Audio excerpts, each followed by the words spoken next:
परम दयाल सतगुरु सुखराम जी महाराज ने धन्य हो अनंत श्री सतगुरु सुखराम जी महाराज के ज्ञान सस्वरूप भगवान ने केवली भगवंता ने जीवा तारण जहाज ने मोक्ष के मालिका ने अनंत कोटि संताने राम सभा में राम राम शरणों सतगुरु दयाल को मुख हृदय हरि नाम नितपत संगत साधु की आजीवन मुक्त सुख राम अणबे पद पर कास के दायक सतगुरु राम अनंत कोटि जन सहाय की दाय करू प्रणाम सतगुरु को एको शब्द मन कोई लेवे मान तो सहज होते हैं संत दास मुश्किल सुआसान भक्ति भक्त भगवंत गुरु चतुर नाम बपुए जिनके पद रज परसता नासत विघ्न अनेक सब धरती कागद करम सब वन कलम कटाए सात समुद्र शाही करम सतगुरु गुण लिख्या न जाए राम राम राम राम राम राम राम। आप सभी के अंदर विराजमान परमात्मा के पावन चरणों में प्रणाम राम राम। अनंत श्री सतगुरु सुखराम जी महाराज की अग्निवाणी अगाध बोध ग्रंथ चल रहा है। महाराज अगाध बोध ग्रंथ के माध्यम से फरमा रहे हैं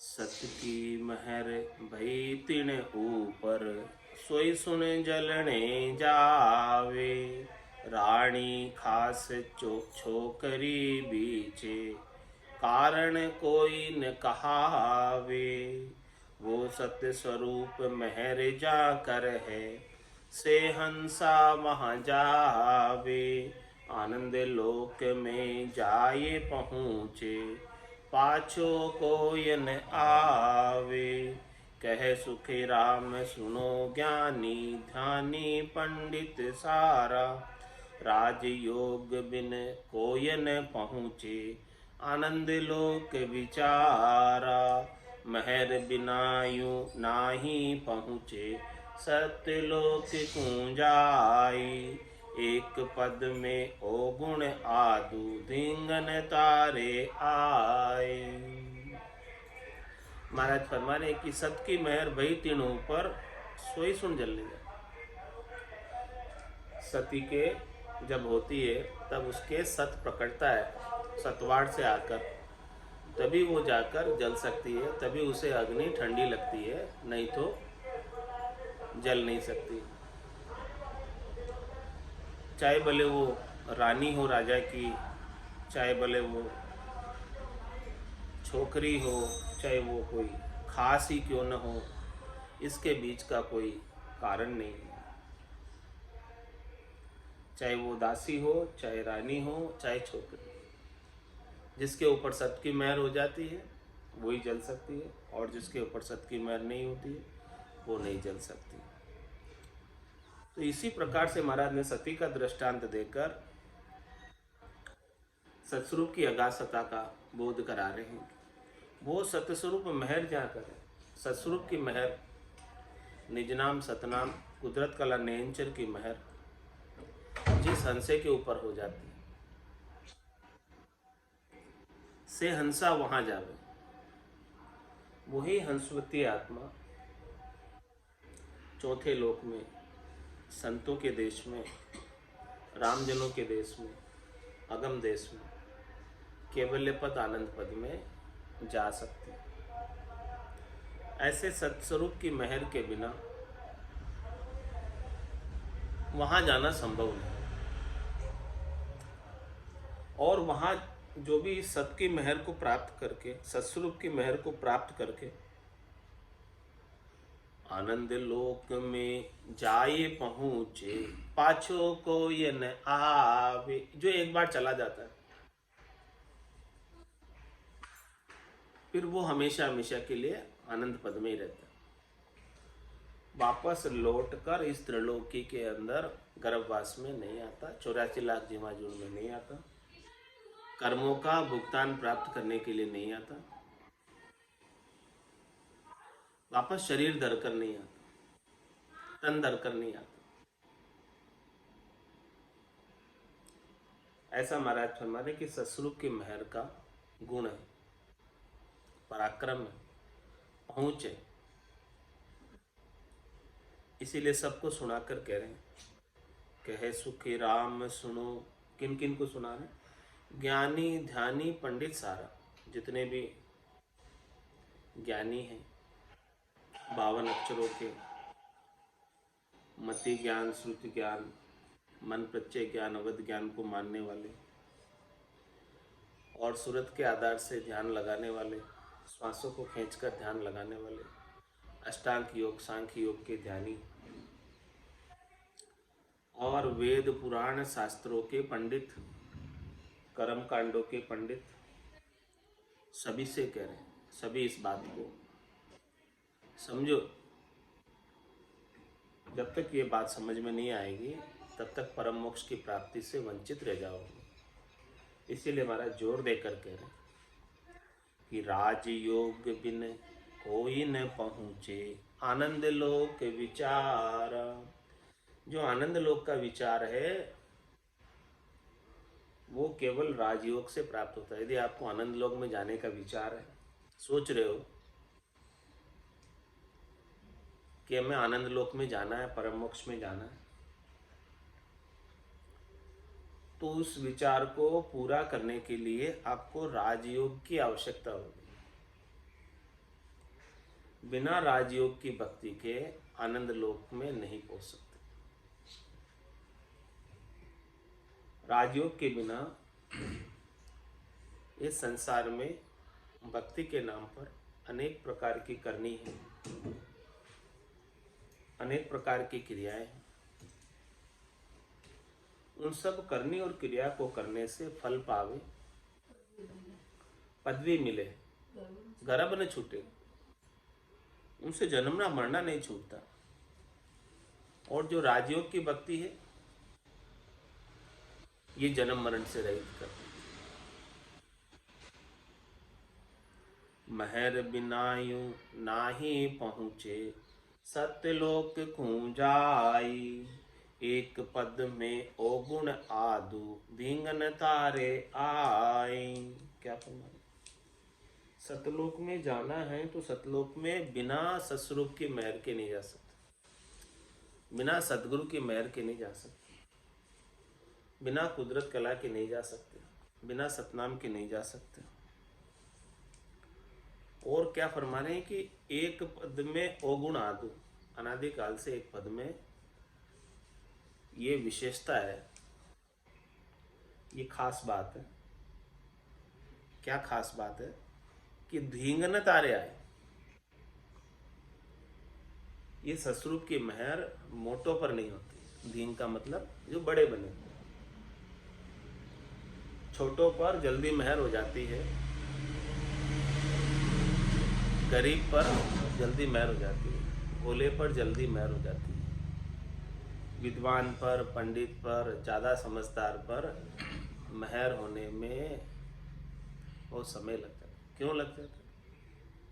क्योंकि विद्वान का, पंडित का, मोटे का अपना ज्ञान का अहंकार होता है। वो ये कहता है कि मैं तो सब कुछ जानता हूँ, और आप सामान्य से ग्रस्त हमें क्या बताएंगे।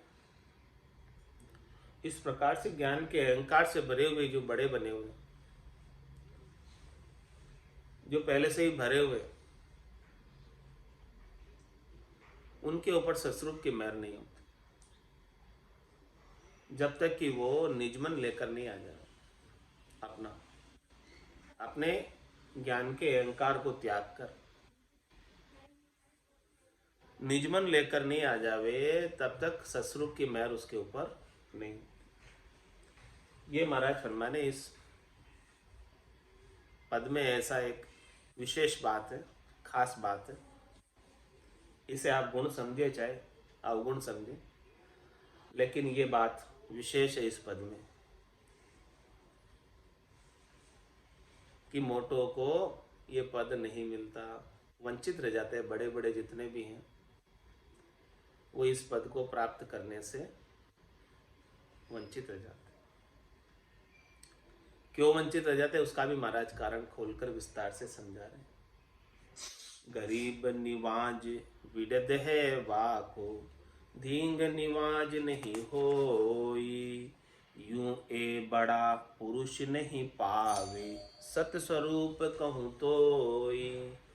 उसका बिरद कैसा है उस पद का, सस्वरूप का, कला का, उद्धत कला का, नियंचर का, कि गरीब निवाज बिरदेवा, जो गरीब बनकर, छोटा बनकर, विनम्र होकर निजमन को लेकर आ जाता है सदगुरु के पास,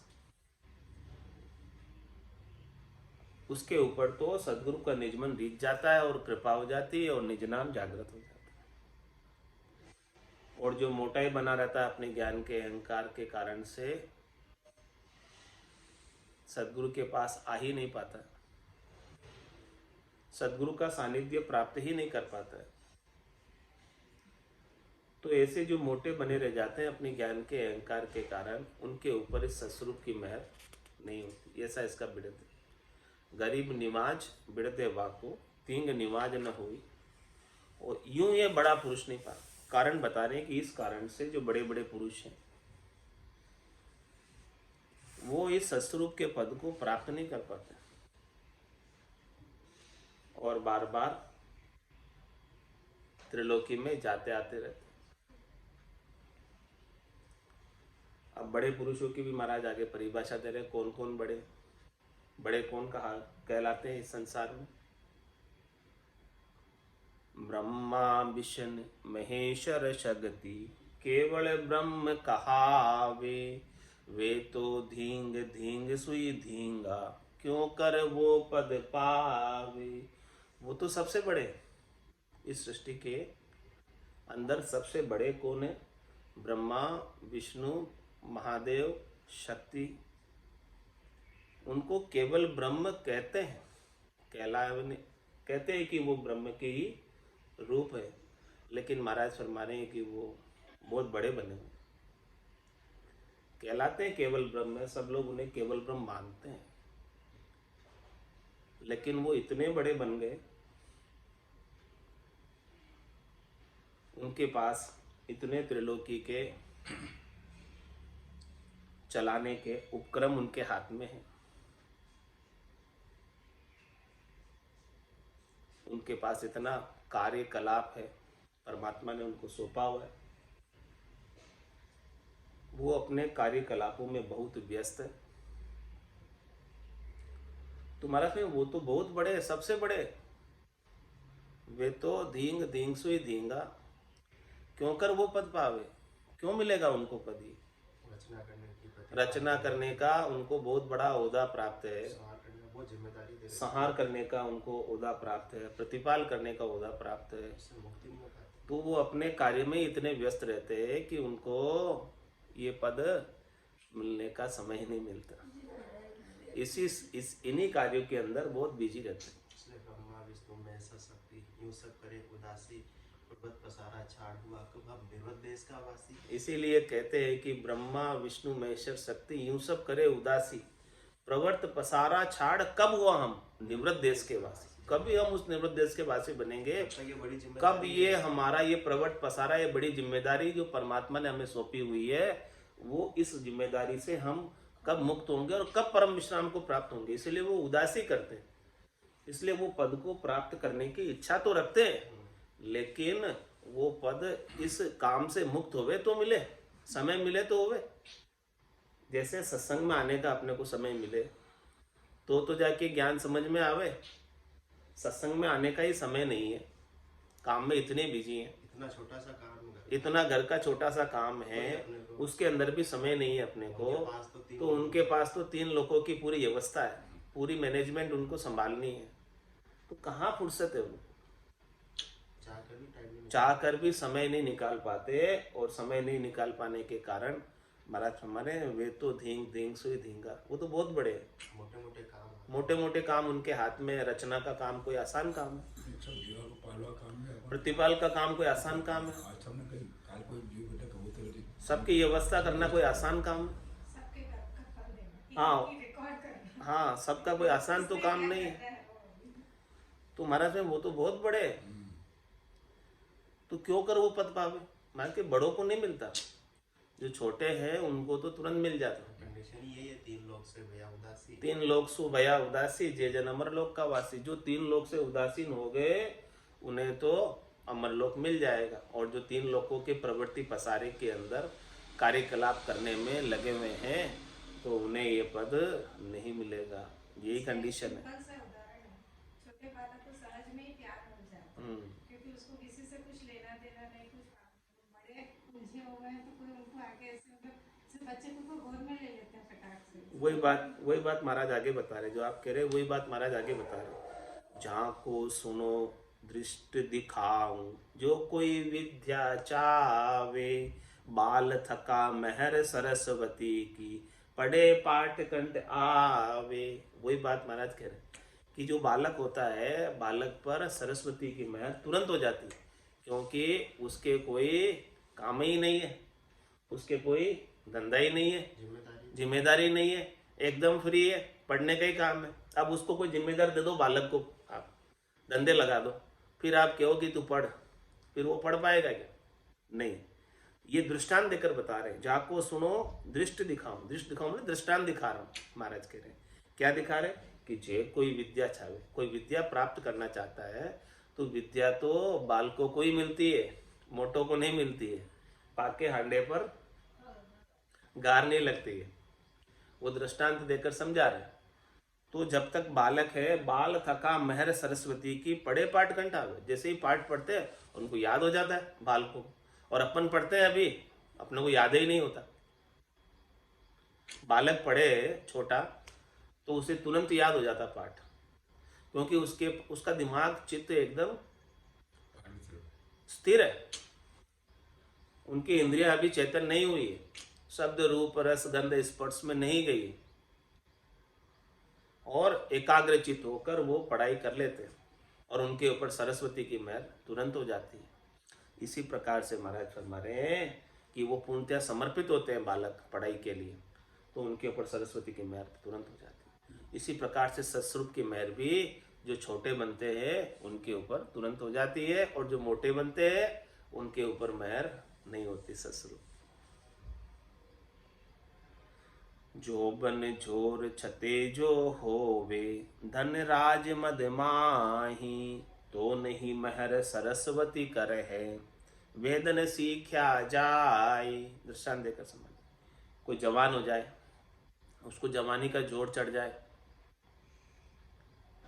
और किसी के पास खूब धन हो जाए, किसी को राज्य का राजकाज का जिम्मा प्राप्त हो जाए, किसको धन प्राप्ति का जिम्मा प्राप्त हो जाए या धन का मैनेजमेंट का जिम्मा प्राप्त हो जाए, तो वो तो इन कार्यों में ही इतने बिजी हो जाएंगे, तो फिर उनको तो पढ़ाई करने की क्यों, फिर आप ये सारी जिम्मेदारियां उनको देकर।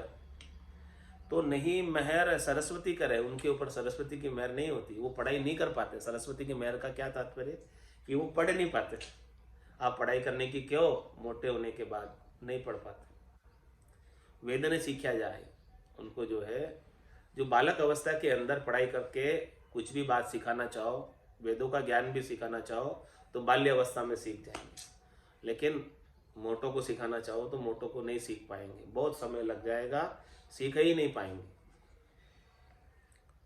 इसका भी कारण बता रहे कि क्या कारण है इसका।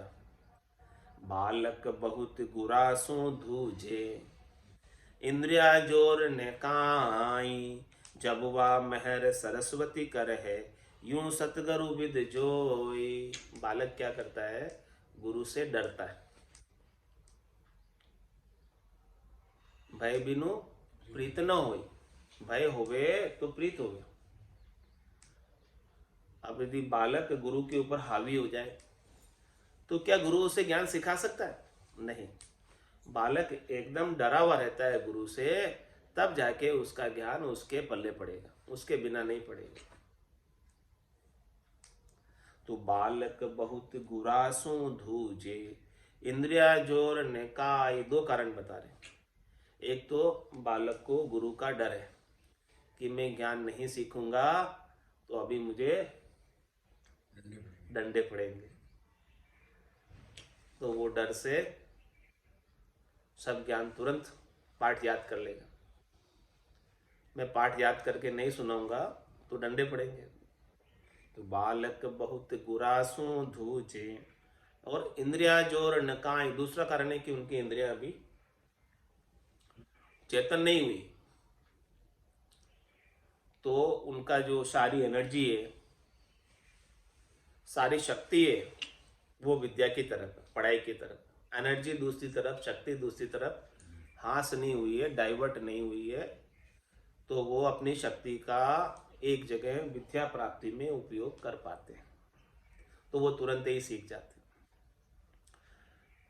तो जब वा सरस महर सरस्वती कर है, यू सतगुरु विधि जोई। जब जाके महाराज फरमाने कि सदगुरु सरस्वती महर करती है, ये विधि सदगुरु के समय।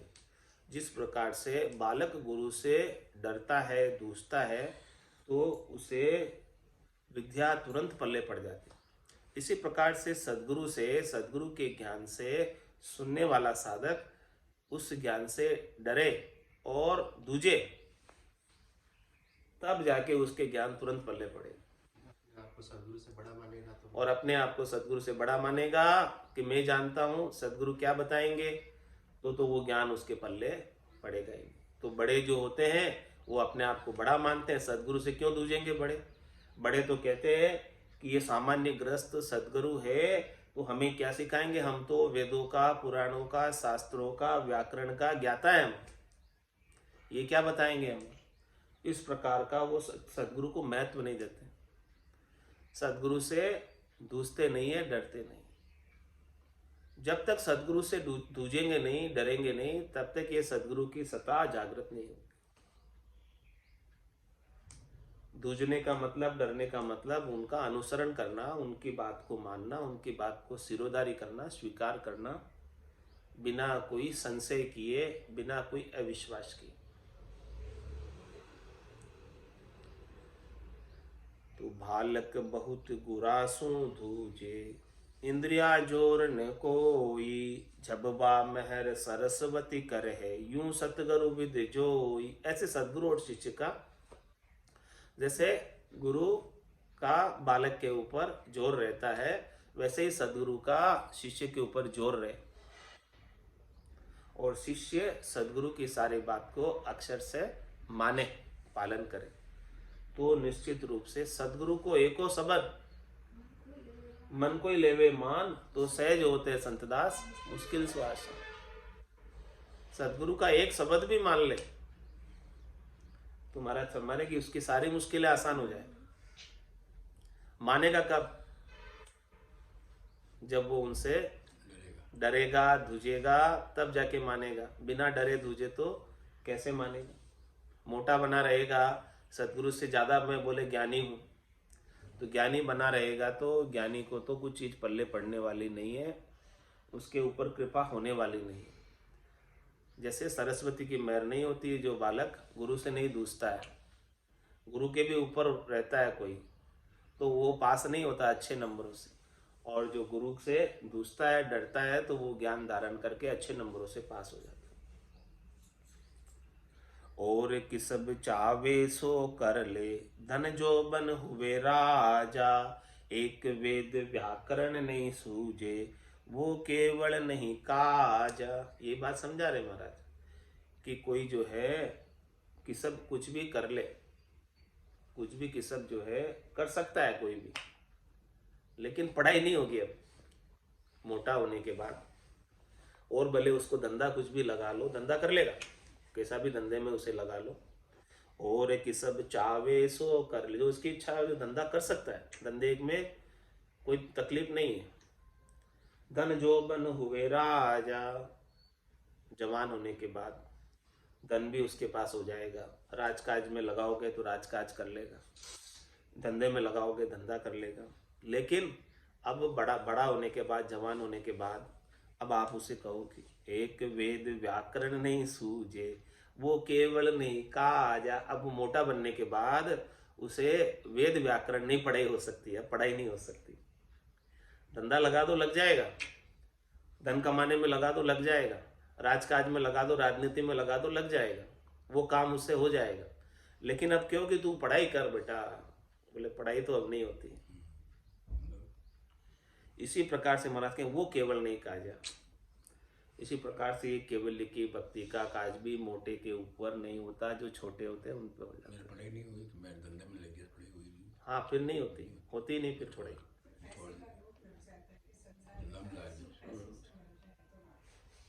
ये बात महाराज समझा रहे, इतने सारे बारात मोटे के ऊपर कृपा क्यों नहीं होती है, उसका कारण समझा रहे कि इस कारण से मोटे के ऊपर कृपा नहीं होती और छोटे पे हो जाती है।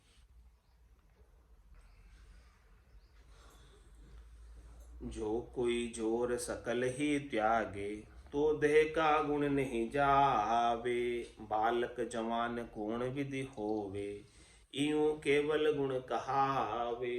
और क्या कह रहे महाराज, जो कोई जोर सकल ही त्यागे, तो देह का गुण तो रहेगा। उनको जो देह प्राप्त है, ये जवानी का जोश, देह का ही तो गुण है। तो भले कोई जो है, चलो ठीक है, हम शब्द रूप रस गंध स्पर्श का उपयोग नहीं करेंगे, लेकिन देह के तो गुण व्यापेंगे उसमें, भले वो त्याग कर दे उन चीजों का।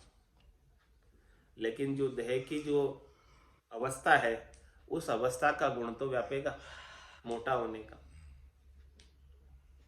मतलब वो करना भी चाहे तो नहीं हो सकता मोटा होने के बाद पढ़ाई।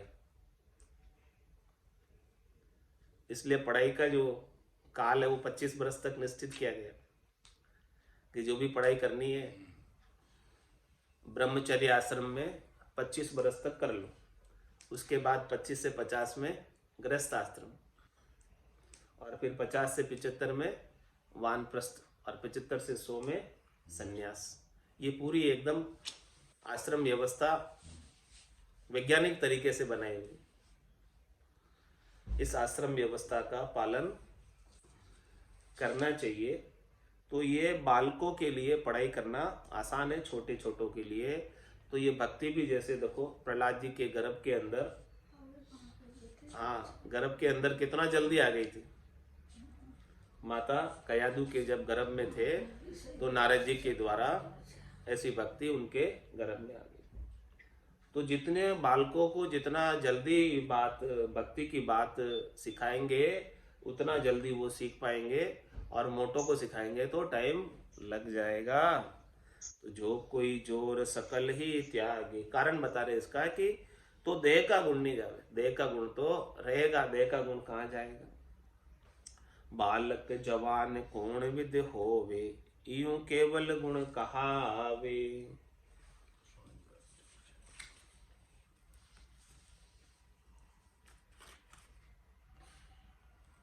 केवल का गुण भी ऐसा ही है कि जो बालक है, छोटा है, उसके ऊपर तो मेहर कर देता है, और जो मोटा है, जवान है, उसके ऊपर मोटा बना हुआ है, उसके ऊपर केवल का गुण प्रकट नहीं होता। जैसे बच्चों को विद्या आ जाती है, वैसे ही सत्स्वरूप का ज्ञान है। छह स्वरूप का ज्ञान भी छोटों को प्राप्त हो जाता, मोटों को नहीं होता।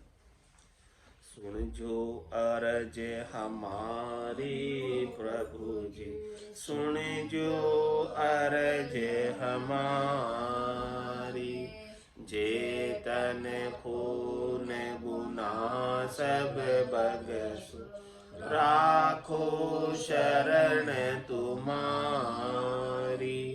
जेतन खून गुना सब बगसु, राखो शरण तुम्हारी। सुन जो अरज हमारी वो प्रभु जी, सुन जो अरज हमारी। तुम प्रतिपाल उदाहरण स्वामी, मैं हूँ कर्म विलासी। तुम प्रतिपाल उदाहरण स्वामी, मैं हूँ कर्म विलासी। अब तो शरण तुम्हारी आयो, काटो जम की फांसी। अब तो शरण तुम्हारी आयो, काटो जम की फांसी। सुन जो अरज हमारी वो प्रभु जी, सुन जो अरज हमारी। मैं तुझे बिड़द अशोहर सुनियो, अजामिल सातार्या। मैं तुझे बिड़द अशोहर सुनियो, अजामिल सातार्या। गिण का तेरी विकारा माई, गज का फांद निवार्या। गिण का तेरी विकारा माई, गज का फांद निवार्या। सुन जो अरज हमारी वो प्रभु जी, सुन जो अरज हमारी। मैं तुझे जीव बुध बुधियो स्वामी, क्या करनियो करैसी। मैं तुझे जीव बुध बुधियो स्वामी, क्या करनियो करैसी। जे हरि आप करोला कृपा, तब अवश्य योति रहसी। जे हरि आप करोला कृपा, तब अवश्य योति रहसी। सुन जो अरज हमारी वो प्रभु जी, सुन जो अरज हमारी। तुम तारो जब सिमरत स्वामी, कहो पुण पालन हारा। तुम तारो जब सिमरत स्वामी, कहो पुण पालन हारा। 14 भवन लोक मिलतीनु, सब ले आप पसारा। 14 भवन लोक मिलतीनु, सब ले आप पसारा। सुन जो अरज हमारी वो प्रभु जी, सुन जो अरज हमारी। ज्ञान ध्यान करनी और क्रिया,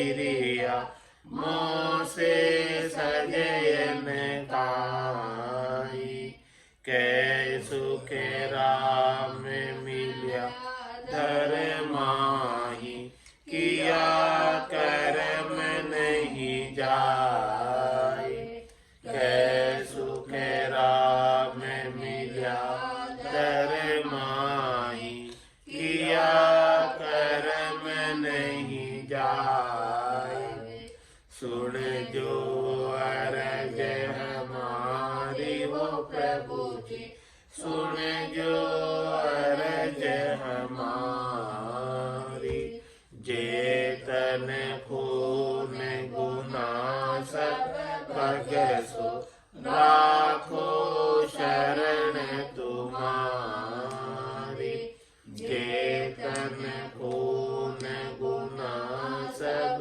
भगसो राखो शरण तुम्हारी सुन जो अरज हमारी वो प्रभु जी सुन जो अरज हमारी बोलो राम सतगुरु देव जी महाराज ने जिन्ने हो परम दयाल सतगुरु सुखराम जी महाराज ने जिन्ने हो अनंत श्री सतगुरु सुखराम जी महाराज के ज्ञान सस्वरूप भगवान ने दिन्य हो केवली भगवंता ने दिन्य हो जीवा तारण जहाज ने दिन्य हो मोक्ष के मालिका ने अनंत कोटि संताने राम सभा में राम राम सा राम राम सा राम राम सा